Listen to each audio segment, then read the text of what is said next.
Hi there.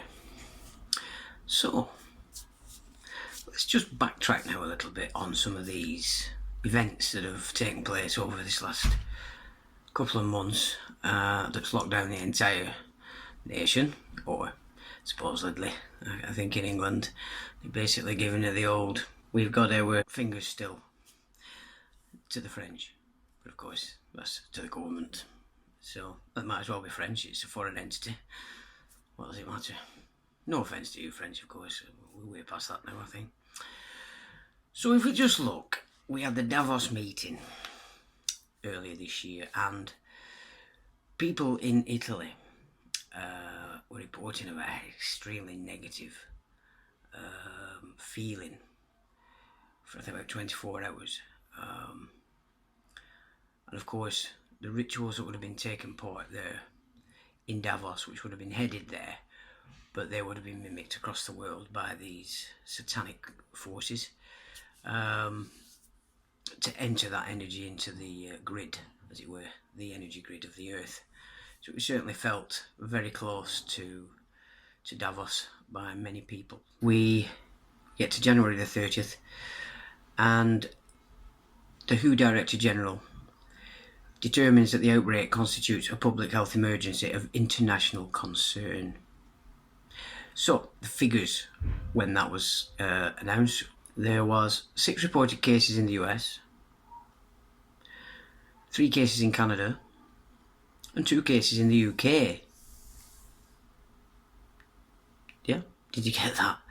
Pandemic is called on those figures. Doesn't make sense at all, this, does it not? It's absolutely ridiculous that these people have got away with this. And not only that, that all these bankrupt governments, which is what they are, you can take that back to 1933, in which we were all put up as collateral through the birth certificate, the birthing certificate. Bankrupt governments got excited and went, oh yes, we'll have a pandemic and everybody must stay indoors. We now need to ration the food.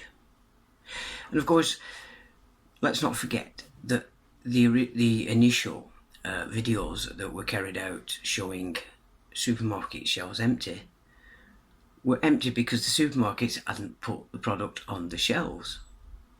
This in turn got the numpties excited, who then rushed off to buy all the food for them because they want to be the only people on the earth that actually survive. Media, TV, who controls this? Corporations, same. So you've got corporate governments going along with this calling of a pandemic because 2 people in the UK, 6 people in USA. I mean, these figures are astronomical, aren't they? And Canada had 2. Yeah, I can well understand that. That makes absolute sense to everybody that's probably got an IQ of about 2. That's a damning indictment, especially when you consider the majority of people in all these nations went for it and stayed in. See, let me just tell you now how I'm dealing with this. There is no, in my mind at all, that I am in any form of lockdown. The prison that's been presented to you from the media hasn't entered my mind at all. I'm not in prison. I will go where I wish. I will do as I see fit. The only effect it's actually had on me is I have no work anymore. I run a little property refurbishment company. Everybody's shitting themselves. Nobody wants a builder like me, a big ugly builder in their house. So that's the only effect this lockdown has actually had on me. You know, all your big employers in all your towns are funding this private police service force. It's a force, it's no longer a service, of course, because it's not serving anybody apart from the corporations, which insist they become a force against the populations. Complete reversal in law enforcement in this country, and I think people are starting to get a grip of that, which is good, because at the end of the day, if you are confronted outside with any private security of any kind, regardless of what uniform they're wearing, let me just explain to you how you would deal with that situation. So you've been confronted by some of these idiots that appear to think they have some kind of authority because they've been told they have off the commander, who is usually the duty inspector. You remember, every police station has a duty inspector. He or she is the liable because it's him giving the commands to all the those beneath them. So, first point of call, you would say, let us just establish our position here. Tell them you are addressing a flesh and blood man as derived from the word of God. That then puts you way above Crown, government and every other tin pot idiot that's trying to gain authority over you. Then your second point would be, and I am looking at man or woman, whichever it is, impersonating a constable. Can you see that? So then your third point to present is, I want the name of your duty inspector and I want that name right now. Your fourth point is, get your duty inspector on your radio right now and inform him that he is going to be held liable for this diatribe that you're trying to push on a flesh and blood man. That is how you deal with these private security, because they are impersonating the constable. And as I've said, a flesh and blood man is way above the fiction, which includes the Crown, the monarch, and every agent, organisation that's tied into that Crown. Now, you might think, well, that sounds a bit... Well, yeah, it does. This is because you are ignorant of your own nation. You have no concept about what nation is. You believe that government is your boss. So, naturally, the fact that they know that you believe that, they're going to act as your boss, or at least try to act as your boss, or they don't. That's the way the bully works. So, straight away then, you've established the standing of the situation. Anything that would come from that after, they are liable. But more importantly, what you need to make it plain is that the duty inspector of the day is the one that you're going to hit for liability with a claim of trespass. And whatever may proceed from that point, everything is going to be thrown at the feet of the duty inspector as the liable man, woman, for the trespass that's been made against you as a flesh and blood living man. So that is all you need to know, but you have to understand that concept, and what I've just relayed to you is the facts of the matter. And I will put a link underneath this video. It's the 9 principles of law enforcement that it's a brief study, and I would suggest you study it until you absorb it correctly, because there is 9 principles that rule law enforcement in Britain and the Commonwealth. And anything outside of those principles isn't law enforcement. Okay? So once you understand that, that will give you your strength inside to know and be confident when you are interacting with these private security people.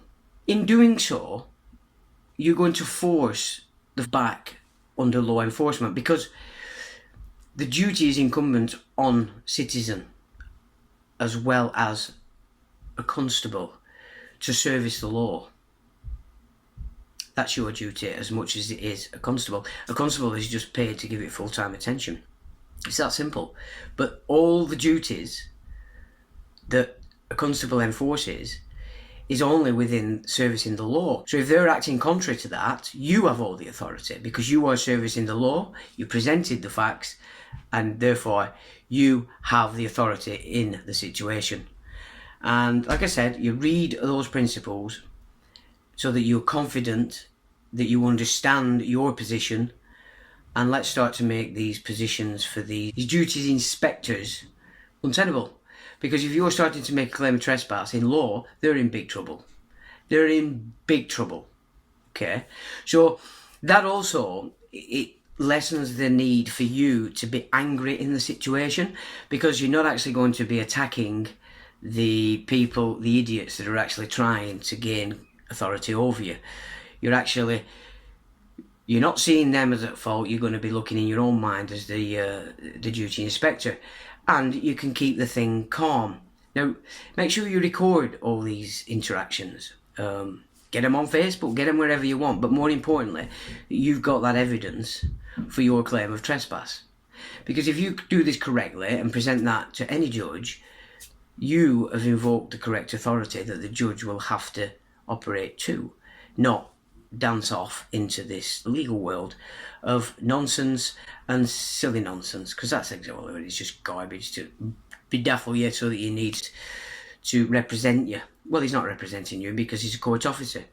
You know, if you go to court today under Admiralty or Maritime, every single person in that court is against you. Because they all work for the court. They're all court officers. And if you're going in there as under legal title, as a person, you've lost because they're all against you. You go in there as a man, you are the man. And the judge will have to bow down to that because that is the higher authority, it's the higher jurisdiction. And the reason why Lord Fauntleroy, you never see him in before a court, unless he's breached common law, which is the Ten Commandments. So this is what you need to understand. That is your nation, that is Great Britain, that is England, it is Scotland, it is Wales. That is the way it is. This charade that's overtaken it is down due absolutely to the fact that it's been removed from the education system for a very long time. So you don't know it. Even the whole thing is being based on garbage. As we've just said from the beginning, the WHO calls pandemic on 2 people have been found to have call a pandemic, put you all in your house. But this is about now controlling the food. And the reason why the supermarkets are short, if they are, it's nothing to do with people panic buying. It's down to the fact that they've halved the deliveries to the supermarkets. But what you need to start doing now at this stage is cease shopping, because they're the ones playing for the corporate and herding you like animals before you even get into the supermarket. Let's apply a bit of logic to what's actually going on in these supermarkets. So you go there now, you'll park up, and they've got a queue a mile long, 2 meters apart, and bouncers. Bouncers that used to be shelf stackers, all of a sudden have become bouncers. Super authoritarian bouncers all over the show. Tell you, blah, blah, blah, blah, fucking 2 meters. Right, so then you get through the door in the fucking supermarket and everybody's fucking free for all. There's no 2 fucking meters anywhere. You've got all the fucking staff sat there stood together, chin wagging, playing with themselves, and everybody else is mixed up to fuck. So what is that telling you? It's garbage. So out there, you're all 2 meters apart, and as soon as you get in, it's who gives a fuck. What are they saying? You get in there, the fucking atmosphere in the thing is free, because all you've done is walk through the supermarket door. And as soon as you walk through the supermarket door, there's no fucking virus. And like I said, it's through these organisations that they're going to really start limiting the food to the point that you're starving. So take that power away from them by not shopping there. Start to shop everywhere else except those places. Yeah? This is how people have to start working together. If you can find a local shop, start going. Make him have to purchase more product to service the people that want to purchase from them, because they're not making you They're not being ridiculous and pretending that outside you've got to 2 metres apart, but inside it doesn't matter. Do you understand what I'm saying to you? It really is up to you. Take the power away from these supermarkets that are doing this by refusing to shop there anymore. Let them die. Because I'll tell you what it is, they can't afford to die, these supermarkets. If enough people stop going, you can bet your life within 3 days they will have it back to how it was. For the simple reason, they're all about money. They're all about control, and they're all about power. You know, they're not going to lose that, otherwise there's no need for them anymore. Get outside, get out of your town, find places, let's organise as people so that you're not purchasing from these idiots that are trying to move in this system that's going to move to starvation just on the fact that they're not going to let you get any food. Are you with me? Because the next stage of this game, if you continue to shop at these supermarkets, is they're going to want to see your certificate of immunity. And if you don't show them the certificate of immunity, you're not going to get any food. So by keep using these supermarkets that are doing this, you're actually going to bring that reality to fruition. It's going to happen. But at this stage now, if you cease giving them your money, your time, and stop queuing outside forever, you're going to shift the supply chain of food to outlets other than these military operations, because that's exactly what they are. The Tesco in my town, to come into the town, it demanded that it was next to the train station. It demanded that the bus station was moved from the town centre next to the Tesco. Now, these are supermarkets. Why have the supermarket got so much power over the council that the council will bend over backwards and do exactly that? It's very simple. Because what runs each town today under this new platform is the stakeholder community. So when these people are talking about community, and they always miss out the word stakeholder, you think they're talking about your community. No, they're talking about the stakeholder community. So that's the biggest employers in your town making up this stakeholder community, which is the police, your supermarkets, and any other organisation or operation that you've got that's employing a lot of people in your catchment area. They're the stakeholder community. They're laying out the law. These are the people that are ruining and wrecking and destroying your town centres. Why? Because they don't want you shopping in the town centres, they want you shopping in their establishment. Can you see that's happening? You know, this is how it's working. This is why all this nonsense is moving forward, and we don't seem to have any say in it whatsoever. The power is in with you at this stage, and that is cease shopping at these supermarkets that are making you, treating you like animals, farmyard animals. Yeah? It's just an absolute nonsense. It really is a nonsense. And the fact that you're abiding by this, it doesn't make you look very smart, because you're not very smart. You know, you've lost any idea that you actually have some power and authority in this nation.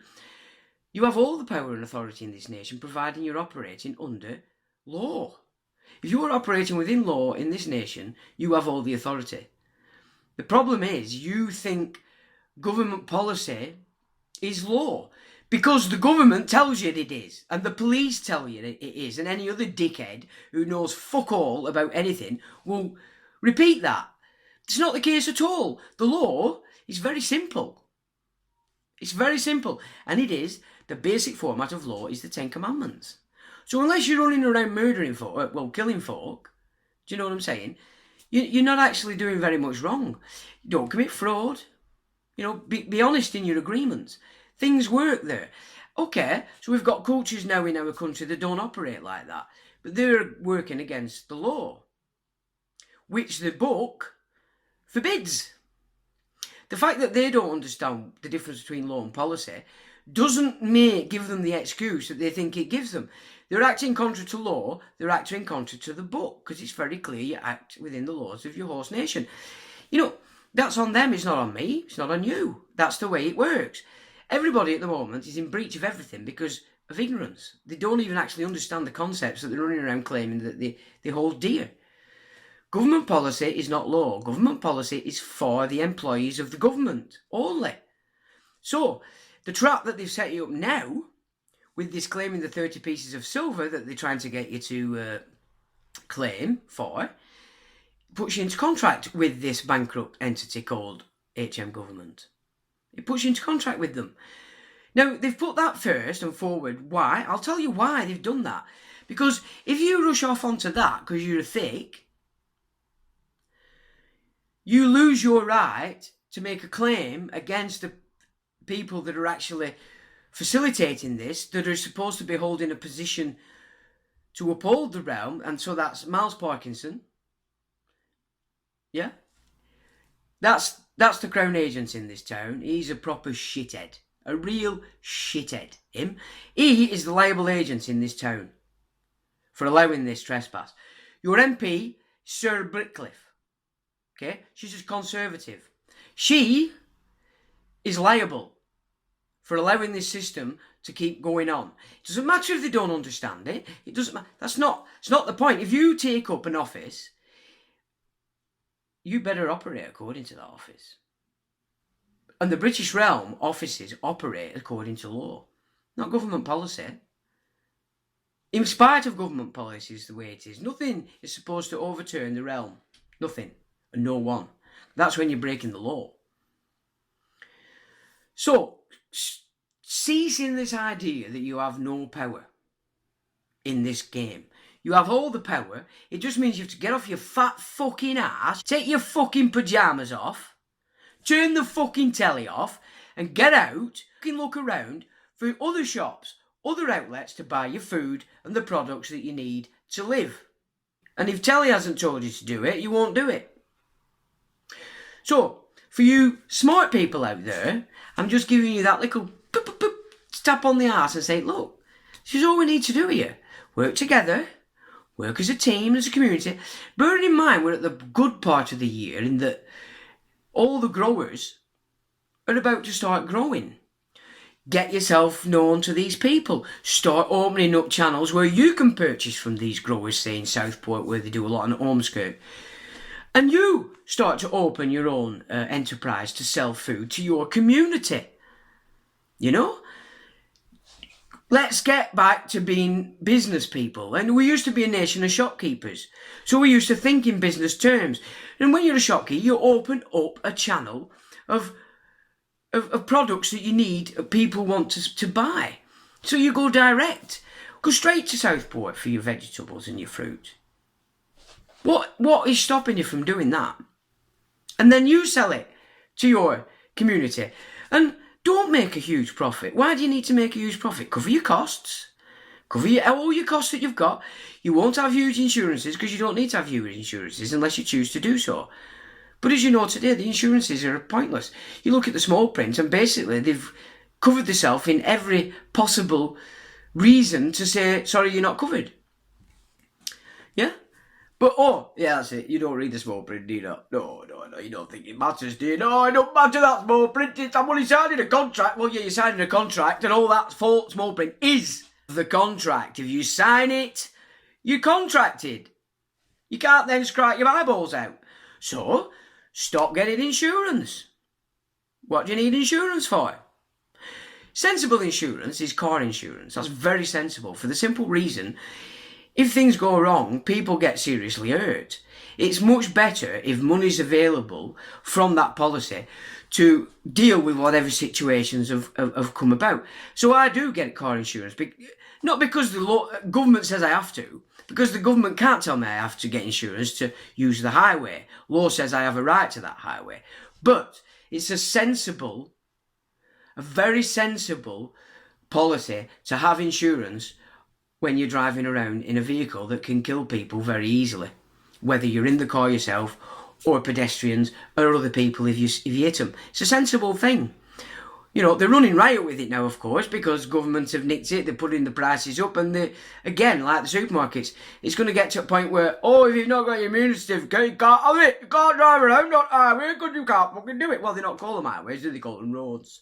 They're not roads, they're fucking highways. The policy that's pissing everybody off is exactly that, it's policy. Yeah? So you need to start rethinking your platform here, because we are in April. The food is about to be grown everywhere. You know, you have allotments all over the place. Start to communicate with these people that grow. You know, get involved.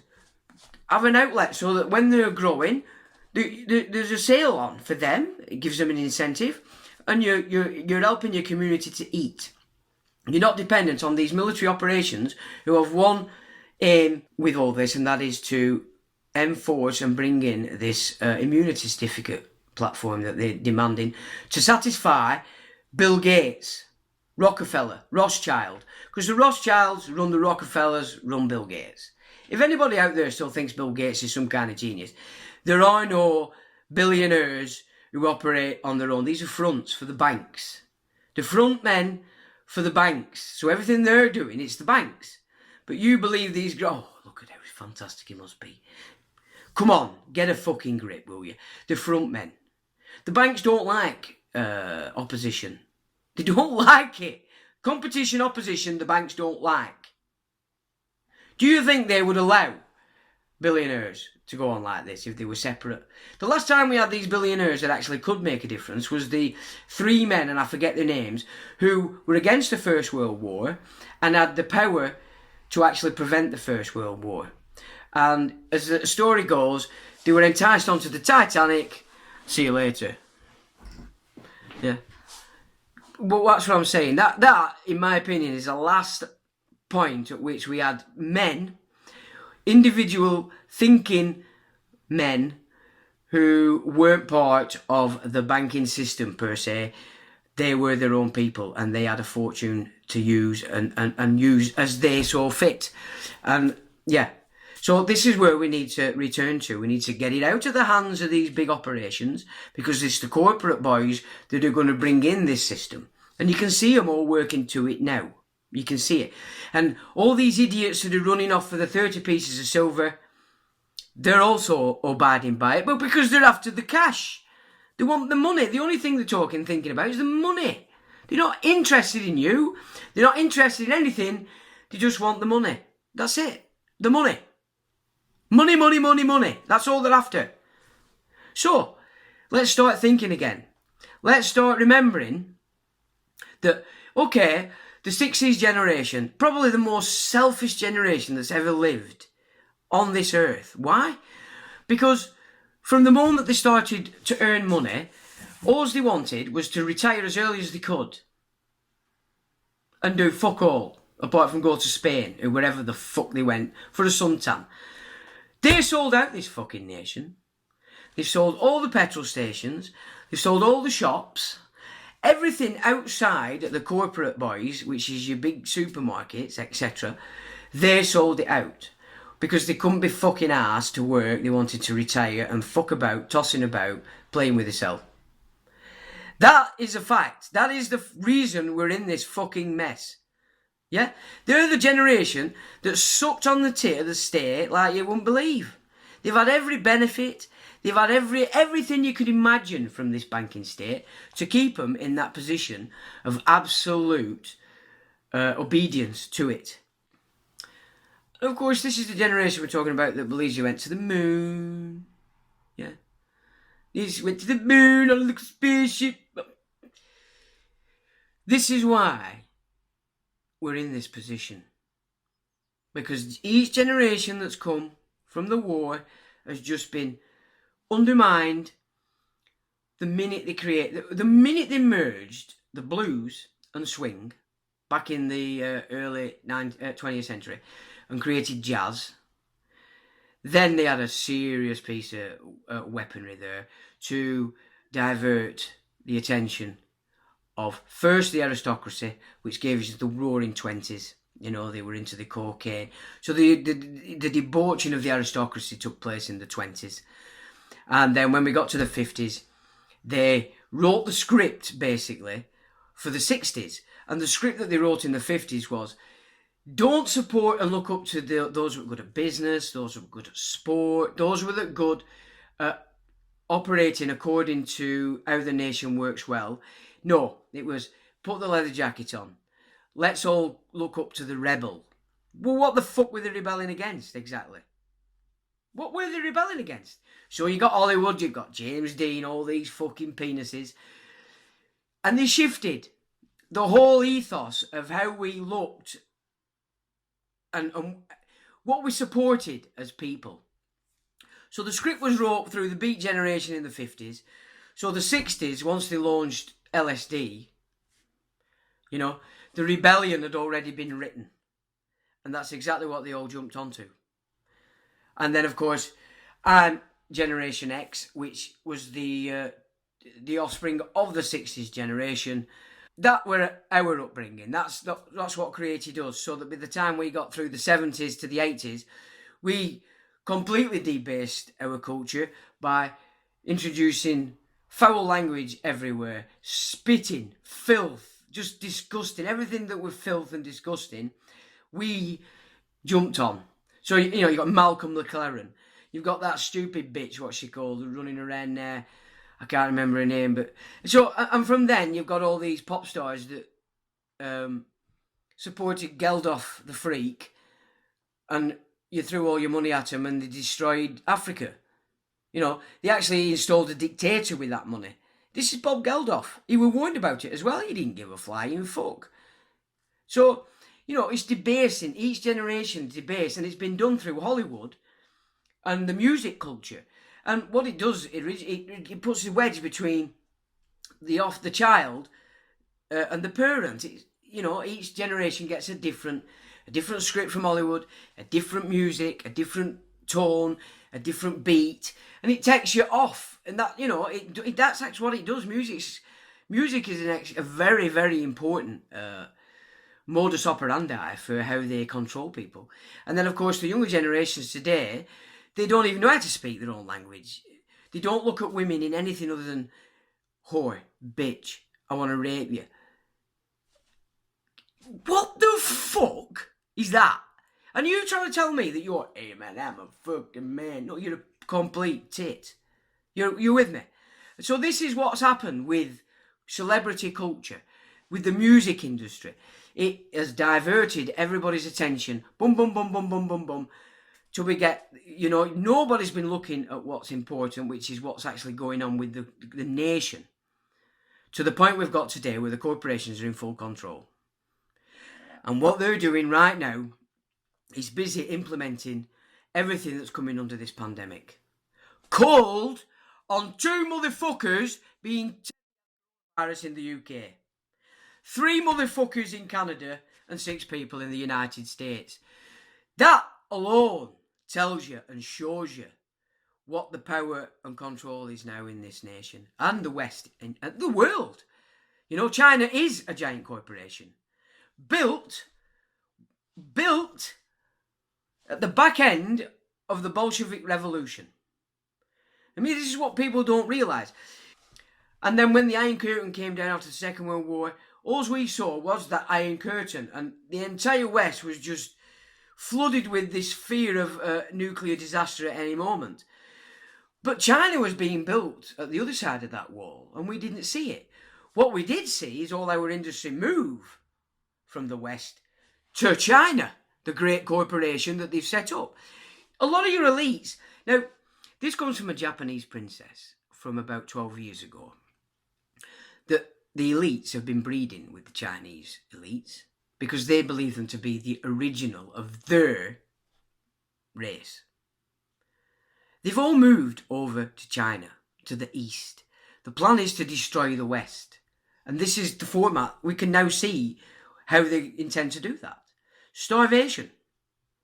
It's the Bolsheviks. They slaughtered 60 million, and the majority of those people, the Russians, the poor Russian Christians, were starved to death.